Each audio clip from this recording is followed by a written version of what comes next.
మనం ఆరాధన వర్తమానంలోని ఎన్నో విషయాలు మనం నేర్చుకుంటున్నామండి. దేవుణ్ణి ఎలా స్తుతించాలి, ఆయన్ని ఎలాగ మహిమపరిస్తే మనకి దేవుడు ఎలా మనకి దగ్గరవుతారు, అలాగే మనం ఏ విధంగా ఆరాధించాలి అని కూడా మనం నేర్చుకుంటున్నామండి. అలాగే ఈ యొక్క బైబిల్ గ్రంథంలో దేవుడు మనకి పరిశుద్ధ గ్రంథంలో మనం దేవుడిని ఆత్మతోనూ సత్యముతోనూ యథార్థముగా ఆరాధించినప్పుడు ఆయన మనకి ఎన్నో మేలులు ఎన్నో ఉపకారాలు చేస్తారని కూడా తెలియజేస్తున్నారండి. అలాగే ఈ దినమందు కూడా మనము ఒక భక్తుడి గురించి తన యొక్క బిడ్డల కుమారుల గురించి కూడా మనం తెలుసుకుందామండి. ఒక వ్యక్తి గురించి మనం ఆలోచిద్దామండి. దేవుని దృష్టికి విరోధంగా నడుచుకున్నారండి. అయినా తన కుమారుల ద్వారా దేవుడు మహిమపరిచేలాగా ఆయన కుమారుని ఏర్పరచుకున్నారండి. ఆయన ఎవరు అంటే సంఖ్యాకాండమండి 26వ అధ్యాయం కానించి చదువుకుందామండి. కోరాహు తన సమూహములో పేరు పొందిన వాడు. ఇక్కడ మనం కోరాహు గారి గురించి తెలుసుకుంటున్నామండి. పేరు పొందిన వాడు. అతని సమాజము యెహోవాకు విరోధముగా వాదించినప్పుడు సమాజములో మోషే అహరోనులకు విరోధముగా వాదించిన దాతాను అబీరాములు వీరు. మనకి మోషే గారు అహరోనులు ఎవరండి? ఆనాడు ఇశ్రాయేలు ప్రజల్ని కనాను దేశంలోకి నడిపించడానికి మోషే గారు దేవుడు ఏర్పరిచారండి. అంటే ఆనాడు మోషే గారు ఆ యొక్క ప్రజలకు యాజకుడిగా ఉన్నారండి. అంటే ఒక సేవకులుగా ఉన్నారండి. అయితే అప్పుడు వారి మీద తిరుగుబడి చేశారంటండి. ఎవరు? కోరాహు గారండి. తిరుగుబడి చేసి విరోధముగా వారిని వారితో పాటు దాతాను అబీరాము వీరు కూడా వారితో పాటు పాలు పొందుకున్నారండి. అయితే అలాగ ఒక సేవకుని మనం నిందించినప్పుడు ఎదిరించి మాట్లాడినప్పుడు మనుషులైతే పట్టించుకోం, కానీ దేవుడైతే చాలా యాక్షన్ తీసుకుంటారండి. వారి యొక్క కోరాహు గారిని ఏం చేశారంటే సంఖ్యాకాండం 26వ అధ్యాయం 10వ వచనంని ఆ సమూహపు వారు మృతి పొందినప్పుడు అగ్ని 280 మందిని భక్షించినందున భూమి తన నోరు తెరచి వారిని కోరాహును మృంగివేసినందున వారు దుష్టాంతులైరి. ఏం చేశారండి?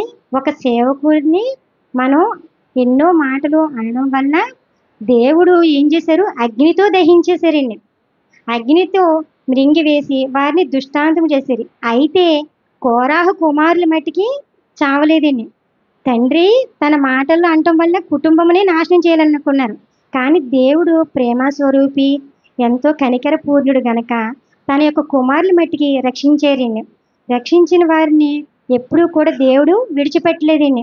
దేవుడు తన ప్రణాళిక చొప్పున వారి యొక్క కుమారులకు వారి యొక్క పితరులు చేసిన దేవుడు ఎన్ని మేలు అయితే చేశారో అవన్నీ కూడా వారు జ్ఞాపకం చేసుకుని దేవుని సేవకై వారి కుమారులు వాడబడ్డారండి. అలాగే మరి ఇంకొక వచనం చదువుకుందామండి. మొదటి దిన వృత్తాంతములు 9వ అధ్యాయము 9వ వచనం చదువుకుందామండి. మరియు కోరాహు కుమారుడు ఎబ్యాసాపునకు పుట్టిన కోరే కుమారుడైన షల్ముకు వాని పితరుని ఇంటివారును వాని సహోదరులకు కోరాహీలను సేవా సంబంధమైన పని మీద ఉండి గుడారములకు ద్వారపాలకులై ఉండిరి. వారి పితరులు యెహోవా పాలెమునకు కావలి వారై ఉండి ప్రవేశ స్థలమున కాయిచుండిరి. ఆ రోజుల్లో దినంలో మందసము దగ్గర అహరోను కుమారులు సేవ చేస్తూ ఉండేవారండి. అయితే కోరాహు కుమారులు కూడా వారి యొక్క స్థలములో వారు కూడా పాలు పొందుకున్నారండి. సేవా సంబంధమైన ప్రతి పనిలో కూడా ఆ గుడారం ద్వారపాలకులుగా ఉండేవారండి. అయితే మనమైతే మట్టికి ఏదైనా దేవుని పని అయితే మట్టికి మనం వెనకడుగు వేస్తామేమో, కానీ దేవుడు తన చిత్త ప్రకారము తన యొక్క సంకల్పం చొప్పున మనలో కూడా దేవుని స్తుతించి ఆరాధించినప్పుడు మనలో కూడా దేవుడు వాడుకుంటారండి. మనం కూడా దేవుని పని చేసినప్పుడు మనకు ఆయుష్ ఆరోగ్యాన్ని కూడా దేవుడు మనకు అనుగ్రహిస్తారండి. అలాగే కోరాహు కుమారులు వారి యొక్క కీర్తనలు కూడా మనం చదువుకుందామండి.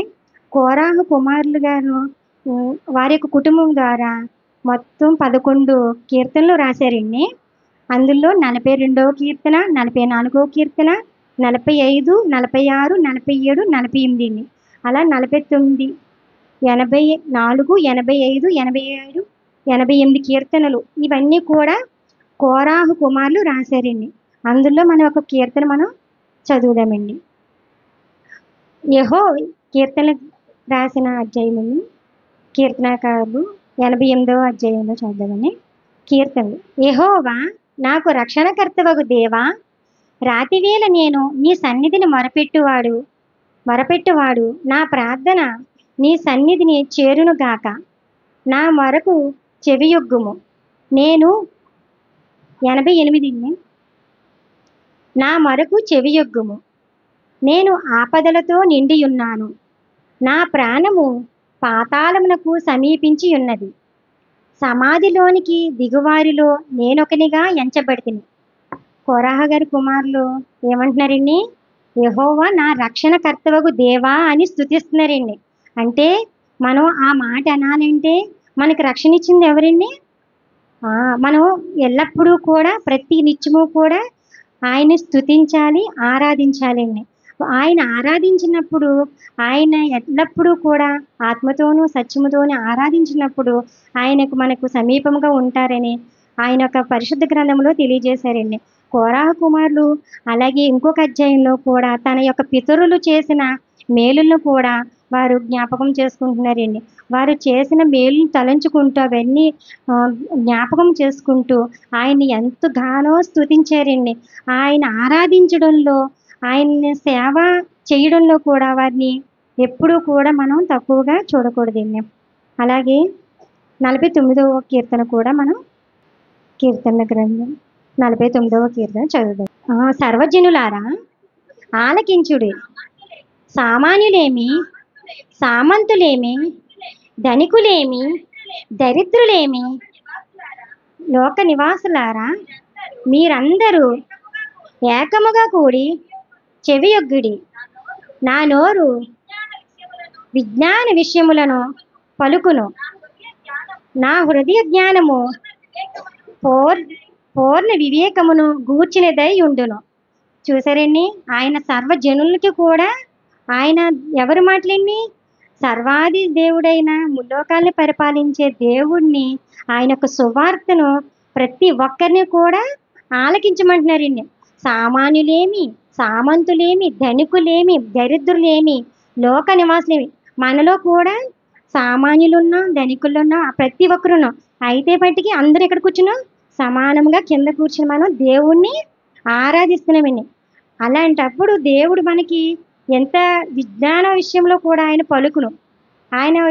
మన యొక్క హృదయము ఆయన్ని ధ్యానించినప్పుడు మనకి ఆయన పూర్ణ వివేకముగా మన యొక్క ఆత్మను ఆయన వశపరుచుకుంటారండి. అలాగే దేవుని మహిమను ఆయన యొక్క ఉన్నత గంభీర ఆలోచనలు మనం కూడా ప్రతిదినము ఆరాధించుకుందామండి. ఈ కొద్దిపాటి ఆరాధన ముగిస్తున్నానండి. ప్రార్థన చేసుకుందామండి.